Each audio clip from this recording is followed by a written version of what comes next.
Hello everyone, energy conservation subject में आपका स्वागत है।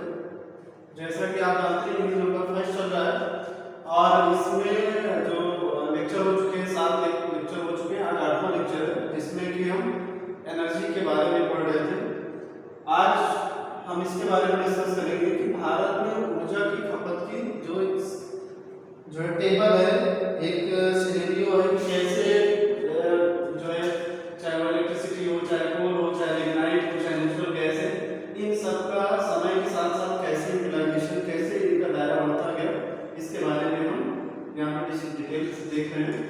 जैसा कि इसके प्रीवियस लेक्चर में मैं काफ़ी चीज़ें बता चुका हूँ कि जो है ग्लोबल सिनेरियो ऑफ एनर्जी या इंडियन सिनेरियो ऑफ एनर्जी की भारत में ऊर्जा का क्या भविष्य है, इसके बारे में बता चुका हूँ। कोयला है, जैसे कोयला हो गया, पेट्रोलियम हो गया या सोलर एनर्जी, इन सब के बारे में डिस्कस कर चुका हूँ। आज हम लोग देख रहे हैं बेसिकली थोड़ा सा कि हमारे भारत देश में 1994, 2002, 2007, 2012 के बीच में कितना जो है किस प्रकार से ऊर्जा की खपत बढ़ी और उसको डिमांड को सप्लाई करने के लिए समय समय पर क्या किया गया। जैसा कि आपने पहला देखा इलेक्ट्रिसिटी, इसकी यूनिट ली गई बिलियन यूनिट्स। 1994 से 95 के बीच में 289 टू 89.35 बिलियन यूनिट्स जो 1994 95 के रेंज में इतनी जो है कंज्यूम हुई। वही 2001 2002 में बढ़कर ये 480.08 बिलियन यूनिट हो गई। इसके बाद 2006-07 में 712.67 यूनिट हो गई और 2011-12 में 1067.88 बिलियन यूनिट खपत इतनी बढ़ गई। इसी प्रकार देखा गया कोयला में, तो जनरली देख रहे हैं कि यहाँ 76 मिलियन टन से यहाँ 109, यहाँ 134, यहाँ 173। ठीक है, इसी प्रकार से लिग्नाइट होने की बात करते हैं तो 4.85 मिलियन टन यूज किया गया लगभग 94 से 95 के बीच में। वही 2001-2002 के बीच में इसका दायरा बढ़कर 11.69% हो गया। वहीं पे इसके बाद 2006-07 के बीच में आ गया तो 16.02% और 2011-12 के बीच में देखा गया तो इसका 19.70%। मतलब इसका बहुत ज़्यादा इसका हमें वो नहीं मिला, मतलब इसकी डिमांड नहीं। यहाँ पे सबसे ज़्यादा जो जिसकी डिमांड बढ़ी है वो आपका है नेचुरल गैस, प्राकृतिक गैस। प्राकृतिक गैस मतलब सीएनजी, सभी लोग जानते हैं इसके बारे में। सीएनजी कंप्रेस्ड नेचुरल गैस, ठीक है। मिलियन क्यूबिक मीटर में 9.886, मतलब 1994-95 के बीच में इसका बहुत ही कम हिस्सा इस्तेमाल किया था। नेचुरल गैस का बहुत ही कम हिस्सा इस्तेमाल किया था। फिर वही 2001-2 के बीच में देखा गया तो 15,730 मिलियन क्यूबिक मीटर इस्तेमाल होना शुरू हो गया, मतलब इतनी खपत होने लगी। और 2006-07 के बीच में इसकी 18,291 जो है मिलियन क्यूबिक मीटर इसकी खपत हुई। इसके बाद 2011-12 में देखा गया 20,853 मिलियन क्यूबिक मीटर इसकी खपत हुई। वहीं आयल प्रोडक्ट में जैसे आपका पेट्रोलियम, पेट्रोल है, डीजल है, केरोसिन है, तो ये 63.5 मिलियन टन था 2001-2 में, 99.89% था और 2006-07 में 139.95 और जबकि 2011-12 में तो 196.47 मिलियन टन से इसकी खपत हुई। तो सबसे ज़्यादा देख रहे हैं कि जहाँ पे सबसे ज़्यादा जो डिमांड बढ़ी है वो कहाँ पे बढ़ी है? नेचुरल गैस, प्राकृतिक गैस। इसके कई रीजंस हैं। नेचुरल गैस की डिमांड बढ़ने के कई रीजन है। पहला नंबर तो इससे पॉल्यूशन कम होगा। इससे क्या होगा? पॉल्यूशन कम होता है। जो नेचुरल गैस होती है बोले तो सीएनजी से पॉल्यूशन कम होता है। पॉल्यूशन कम होता है। पॉल्यूशन का मतलब ये बोला कि विभिन्न प्रकार जब इसको जलाया जाता है सीएनजी वगैरह से तो इससे जो विभिन्न प्रकार की कार्बनिक व अकार्बनिक पदार्थ निकलते हैं या गैसें निकलती हैं, इसमें से बहुत कम मात्रा में निकलती है।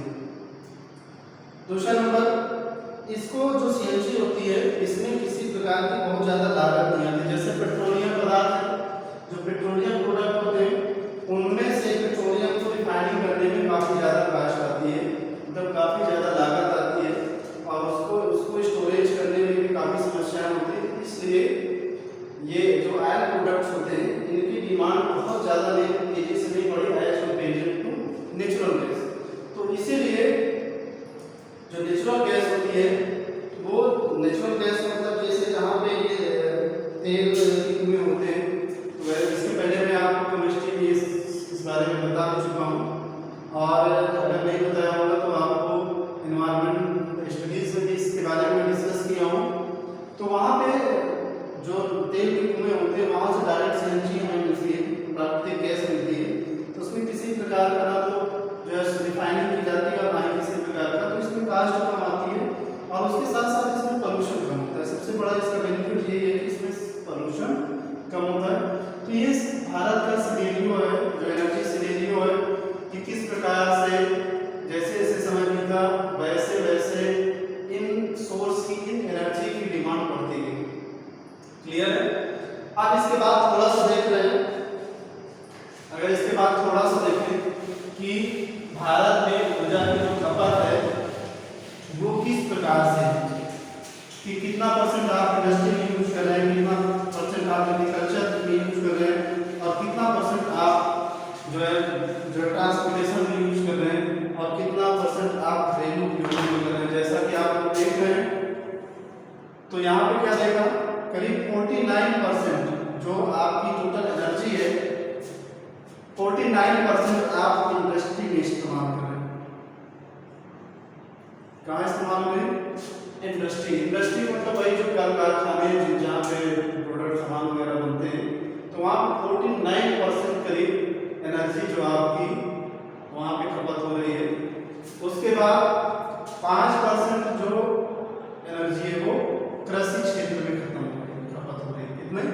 5% और 14% अन्य क्षेत्रों में, 14% अन्य क्षेत्रों में खत्म हो रही है और 10% घरेलू कार्य में, जो हम लोग अपने घरों में लाइट वगैरह का इस्तेमाल करते हैं, तो वहाँ पे टोटल एनर्जी का 10% ही खत्म होता है या कंज्यूम होता है और बाकी 22% जो होता है वो यातायात में। किसमें खत्म होता है? यातायात में उपयोग किया जाता है। तो जैसा कि देख रहे हैं कि एनर्जी का बहुत बड़ी मात्रा, एनर्जी की बहुत बड़ी मात्रा कहाँ पर यूटिलाइज हो रही है? औद्योगिक इकाइयों में इस्तेमाल हो रही है। क्लियर? और ये जो मेनली यूज हो रही है या तो वहाँ पे इलेक्ट्रिसिटी इस्तेमाल हो रही है और या तो कोयला इस्तेमाल हो रहा है। सबसे ज्यादा या तो इलेक्ट्रिसिटी या तो कोयला। जैसे मान लीजिए विद्युत उत्पादन करना है तो वहाँ पे हमें कोयला की आवश्यकता पड़ेगी। ठीक है, आजकल के समय में जो कल का खाने चल रहे हैं वहाँ पे सबसे ज़्यादा इलेक्ट्रिसिटी का इस्तेमाल किया जा रहा है। इसके पहले इतने भारत में इतनी सुगम व्यवस्था नहीं थी इलेक्ट्रिसिटी की, इसलिए वहाँ पे जो है डीजल पेट्रोल इन सब का इस्तेमाल किया जाता था और उसकी कास्ट भी बहुत ज़्यादा आती थी। आज के समय में सबसे ज़्यादा इलेक्ट्रिसिटी का इस्तेमाल किया जा रहा है।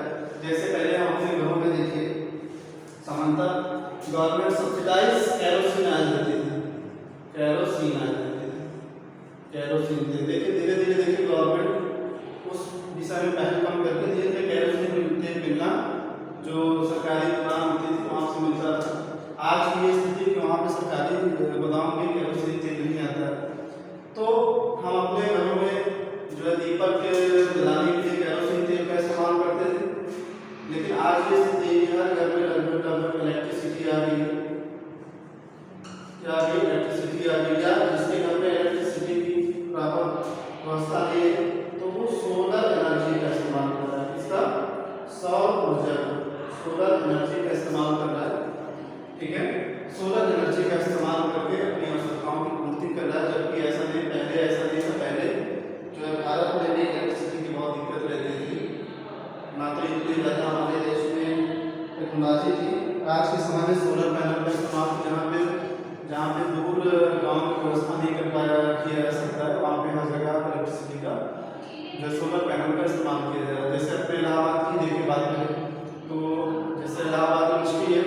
वहाँ पे गवर्नमेंट ने क्या किया कि जितने भी जैसे छत है गवर्नमेंट बॉडी की, जैसे यहाँ दृष्टि की, उसने अपनी पूरी छत पे सोलर पैनल लगा रखा है, मतलब अपनी एनर्जी का मैक्सिमम सोलर एनर्जी से अपना प्राप्त कर रहा है। इसी प्रकार इलाहाबाद हाई कोर्ट की बात करें तो वहाँ भी सोलर एनर्जी का सबसे ज़्यादा इस्तेमाल हो रहा है। एक बल्क क्वांटिटी में हम सोलर एनर्जी वहाँ पे इस्तेमाल हो रही है।